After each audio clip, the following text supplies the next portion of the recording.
If you're just beginning with fungi, then it's a matter of getting your eye in. Some are pretty obvious, like this Ganoderma rotting down what's left of a beech tree. But a lot are harder to spot. If you're walking through a wood, the message is generally eyes down. Can you, for example, find the puffballs?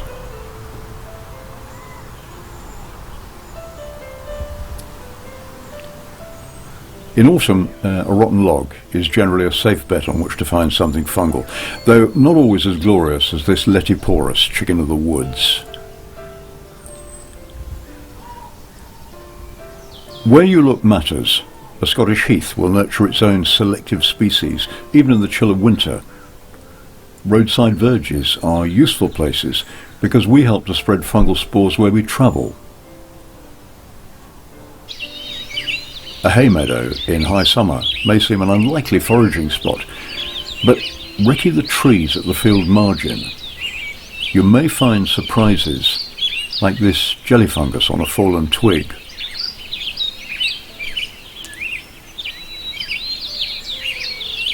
And my having just told you eyes down, sometimes it's worth raising your field of view. The porcelain agarics here are on a fallen beech branch, but typically they can be found way up towards the canopy of the tree. Okay, so you got the bug, you bought the field guide, and you want to start working out what's what. The trouble is, there are more than 17,250 species of fungi in the UK alone, and you can't learn them all. So the first bit of advice is, don't try. There are loads and loads of what we call little brown jobs that take years of experience, use of a microscope that'll cost you a bob or two, and some very expensive reference books. So the most of those we can leave on one side for the time being. In a few seasons, you will probably be able to recognize a fair number of the more iconic species that you find out in the woods like this, and you'll be able to recognize a fair few more in the reference book when you get home. So the second bit of advice is don't try to run before you can walk, because you'll just get frustrated. Start with some of those really iconic species that you find more or less every time you go out in the woods, and gradually expand out from that. The knack is how to pigeonhole what you find, and that's what we're going to concentrate on in this program. In each case, we're seeing the fruit. The vegetative mycelium is tucked out of sight. Mushrooms and toadstools with stalk, cap and gills we generally call agarics. However, some of them don't have gills. They have tubes that open by pores, and they're boletes. The caps may be decorated with scales, or in this case patches. Then there's that whole range of fungi that grow on wood, some of them forming tight crusts, others reaching out with delicate little shelves or brackets like these Trametes versicolor or turkey tails.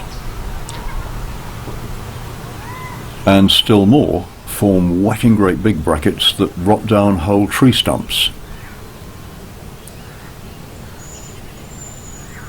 Moving on, we have the gastromycetes, including the puffballs that liberate their spores through little holes, and their cousins the earthballs, that have thicker skins that just rot away.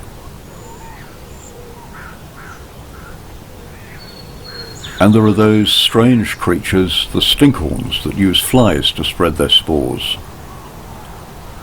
And then there's a last group for our pigeonholing, the jelly fungi like these stag's horns. You need to keep in mind, when you're first starting out on field mycology, that fungi basically have three different roles. There are the nasty ones, which are parasites. They can parasitize animals and they can parasitize plants. They can kill trees. Meripilus, for example, will kill a beech tree in 2 years. Or they can be rubbish hoovers, and that's the majority of them. They just digest and rot down natural vegetation, otherwise we'd be miles high in it. And there is another type, by the way, do you like my squirrel? I think he's rather fine. There's another type which have a very intimate organic bond with trees, and those are called mycorrhizals. And they are of particular importance in that they provide trees with mineral salts and water in return for their food. Now, it may not seem terribly important, water, but in a dry period, a fungus with a big mycelium can hold up to about 10 times the amount of water of the roots of a fully grown tree. So the fungus can provide the tree with water in times of drought and generally keep it more healthy. So we've got parasites, we've got saprophytes, and we've got mycorrhizals. Most of what we call the higher fungi are saprophytes, like these mycenas or bonnet caps. They live by rotting down and digesting dead and dying organic material. Saprophytes come in a whole range of different shapes and sizes. This is Tapinella atrotomentosa, rotting down a pine stump. The parasitic forms do the most damage because they attack living trees and other plants. This is one of the worst, Meripilus giganteus, that destroyed a once fine beech tree. It eats away the structural heartwood of the main roots. The tree may have looked healthy, full of leaf, but its strength was progressively weakened, and if it hadn't been felled, it would have fallen anyway. The third group, the mycorrhizals, aren't easy to spot from appearances. You have to get to know them, like this Russula nobilis, mycorrhizal with beech. And then there are one or two whose lifestyle can come as a bit of a surprise, again until you get to know them. This is one of those rare sights in late spring, early summer that you don't often see. It's not a particularly uncommon species, but it is rare to see it in this sort of numbers. It's got a wonderful name called Megacalibia platyphila.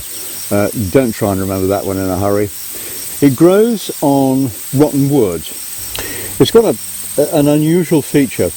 If you look very closely just here, there is a little taproot that is, well, this is about 2 or 3 inches long, and it runs all the way down and connects with a piece of rotten wood. So it's got a specialised habit for growing on buried rotten wood, and that's something that you can actually dig out and have a look at when you're collecting. It's important to remember that we're only ever looking at the fruit that serves to bear and spread the spores. These fungi are all growing from a single cotton wool-like vegetative network under the soil, and they're arranged haphazardly. But when the vegetative part grows in a more regular style, a bit like an orb spider's web, then the fruit bodies may appear as a ring. The thing to remember is that the working heart of the fungus is out of sight. There's probably plenty of fungus growing beneath Jack's feet. I want to show you something here. Bit of rotten log, fruit bodies on it, which are actually sulfur tough, but that's sort of immaterial at the moment. What I want to have a look at is what may be underneath this log. So let's turn it over.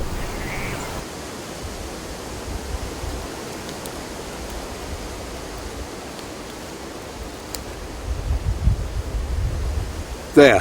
Now, that white stuff is the vegetative part of the fungus. It's called the mycelium. It's the equivalent, if you like, of roots, stems and leaves in a green plant. That's there permanently. It's not just there when the fruits appear. So the fruits are like the apple on the tree, if you like. They are there purely to produce and liberate the spores. This is the business end of the thing. Here, a fungus is breaking down a whole tree trunk into what's termed cubical rot. That mycelium may look pretty fragile, but it's immensely efficient.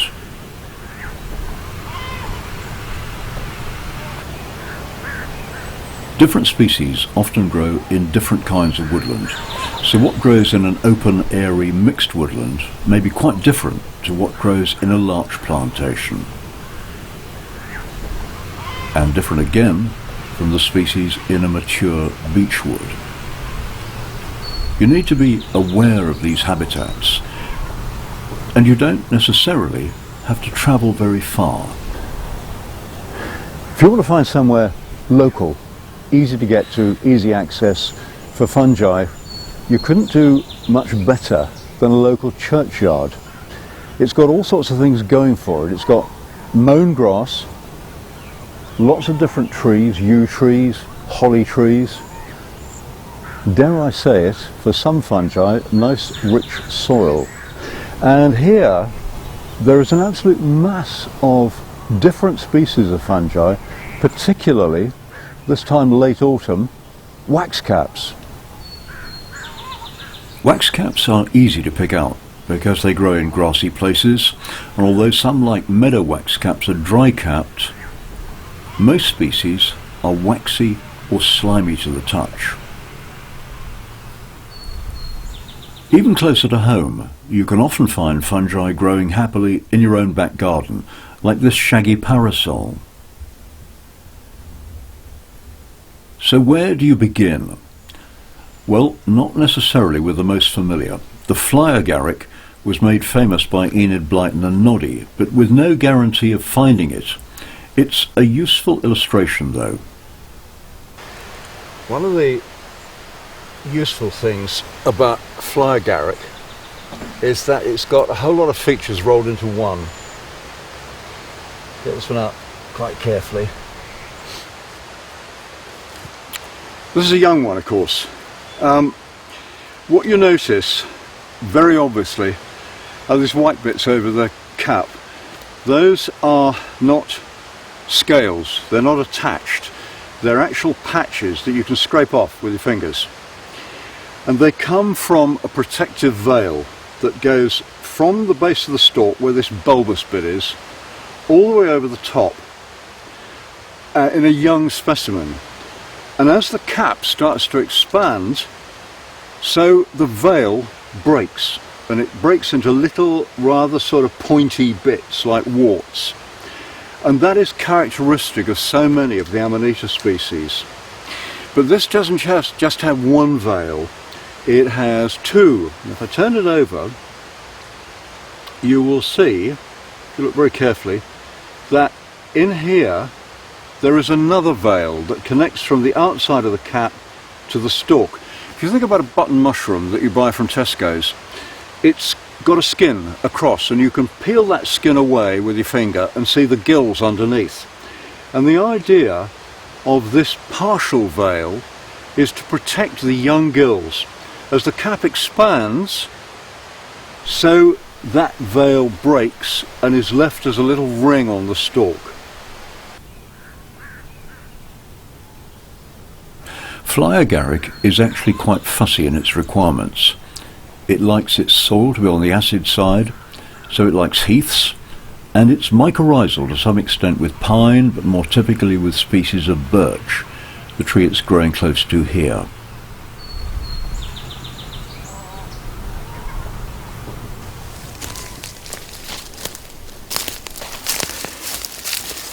If we wanted to pick a good agaric fungus to start with, you couldn't pick one that is commoner and easier to spot than this, the common yellow russula ochroleuca. You can find it more or less anywhere. It's not particular about which trees it goes with, and they generally appear from late August through to the first frosts. What's significant? First of all, you've got a nice sort of dirty yellow colour on the cap, but what matters, as always, is what happens underneath. So if I can ease that one out, there we go. What you'll notice about this is that it's got white gills. Some of the russulas have cream coloured gills, but what is significant is that the gills go all the way from the edge of the cap to the stalk. There are no what are called intermediate gills, little sort of half and quarter gills, and that's characteristic of russulas. They're also called brittle gills. Most fungi are made up of sort of long, stringy elements, whereas the russulas are made up of things like little polystyrene balls. So if I just snap this, you see it breaks absolutely cleanly. And that again is typical of russulas.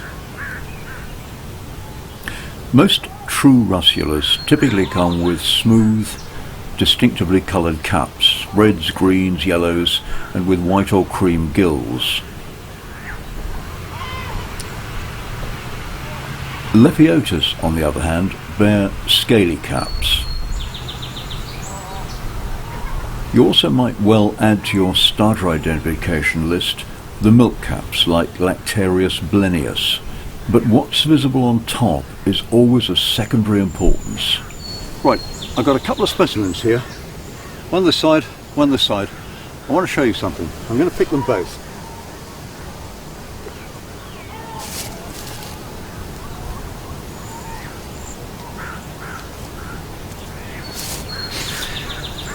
They've both got, I don't know, sort of browny creamy tops to them. But turn them over, there's a big difference. This one's got white gills, and this one's got sort of cigar rusty coloured gills.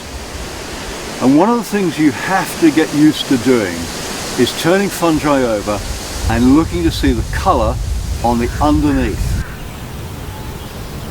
It's not just colour you need to be looking at, it's structure. The way gills are attached to the stem, may not be gills but little spines and so on. The rule is pick it up, turn it over and see what's going on. I've come into the office for a change. This is where all the donkey work goes on after a foray, because I want to talk to you about spores. Spores are things that I think sometimes confuse beginners in field mycology. If you look at most reference books, most field guides, you'll find that the mushrooms and toadstools, the agarics, are split up in the book according to their spore colours. That's the spores in the mass, I have to say. And they are generally split up into white, pink, pale brown or clay, rust brown or cigar brown, chocolate brown or black. And you find the book runs through them in that sort of order. How do you find out what the spore colour in the mass is? Very simple. Take a cap at the end of a foray, cut its stalk off, put it on a piece of white card, stick a bowl over it or something to keep the drafts off, and overnight you'll have a nice spore print. However, there is a glitch in all this. Where in field mycology is there not a glitch, I hear you ask? And that is to do with those that we talk about as white. Think about having a bath, bubble bath, with lots of froth in it. The froth looks white, but if you were to look at it in terms of its individual little bubbles,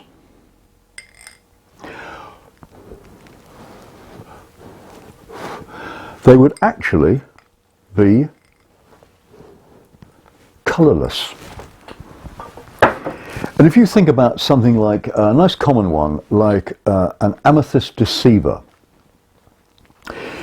we talk about it as having white spores, but actually the spores are transparent. And what you see when you turn one over is the colour of the gills, the amethyst colour of the gills. You can't actually see the spores because they're all separated out and each one is transparent. Fungi are a bit like people. They go from young to old. Take a field guide with you, but appreciate that what's in the book is usually the ideal condition, which is like this buttercap, Rhodocalibia butyracea. But here's a good example of the pitfalls. This is a young shaggy inkcap Coprinus comatus, and this is the same species, just a couple of days older.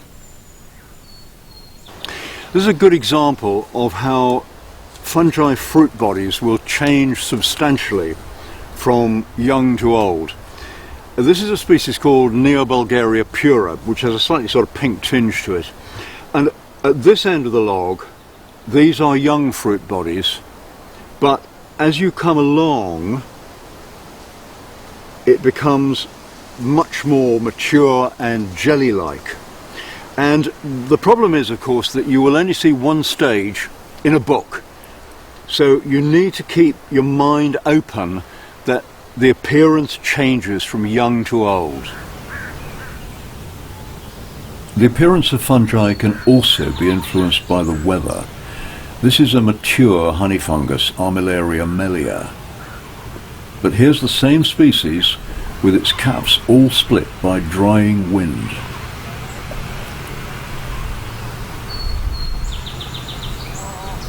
Fungi can also grow malformed. This Cortinarius has another upside down fruit body growing on its cap. Colours can change dramatically with age. The waxcap Hygrocybiconica blackens as it matures. This is one of these that you need to get into your head because it's quite a common one and it's pretty iconic. It's called the blackening russula for pretty good reason, because of course it blackens. But if I manage to get one of these out,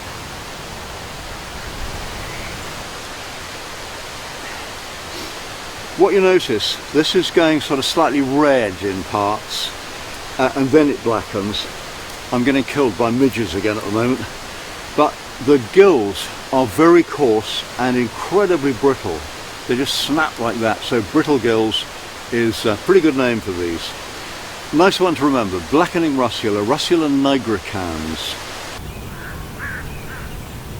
A quite common species, like the blushing bracket, Didaleopsis confragosa, often found in tiers on willow and birch, changes colour with age, and the pores on the underside blush a dark dusky red if you simply press them.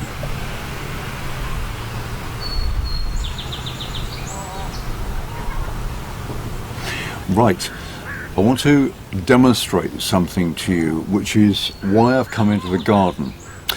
This is a species called Boletus erythropus, and some of you may just know what's coming. Some of the boletes have a remarkable capacity to colour change in their flesh when you cut them open. There's some sort of chemical reaction that goes on where I think they interact with the air and some sort of oxidization goes on. But it's a good identification feature of some boletes, and for Boletus erythropus, it's a very good one. So what I'm going to do is I'm going to cut it open and just watch what happens.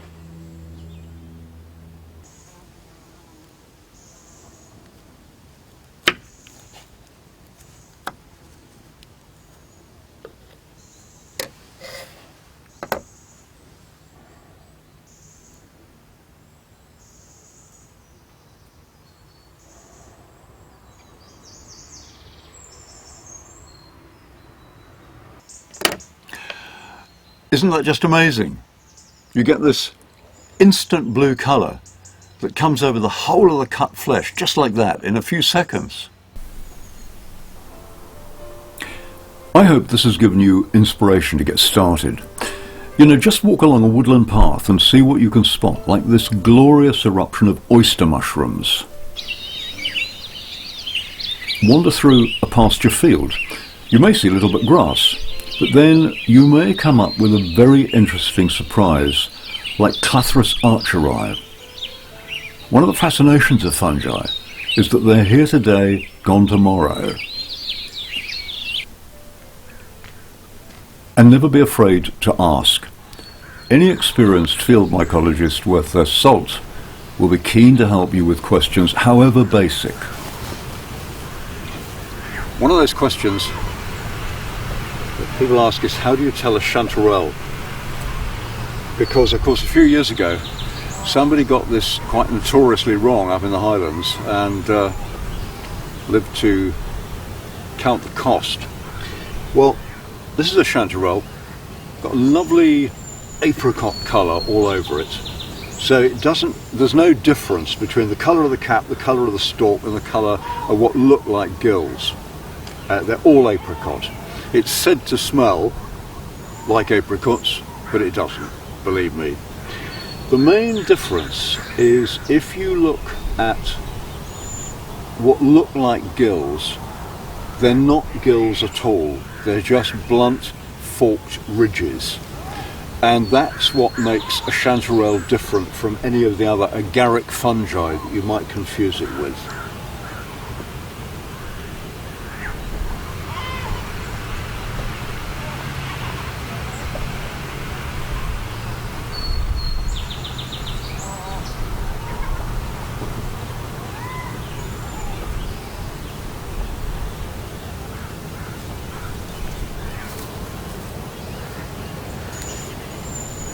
One of the things that's always good fun about fungi is if you can find the less common brothers and sisters of very common species. Most people, I guess, know what plums and custard looks like, but this is not Tricholamopsis rutilans, it's Tricholamopsis decora, which is much less common. However, if you look at it, there are certain things that appear to be in common. It hasn't got a plum coloured cap, it's got a yellow cap, but it has those same lovely custard coloured gills. This occurs with pine trees, but as I say, it's far less common than plums and custard. Take no notice of anybody who claims this is stuff for the specialists. There's a whole beautiful but also fragile and vulnerable world out there, just waiting for you to discover it. All you have to do is use your eyes and occasionally your nose.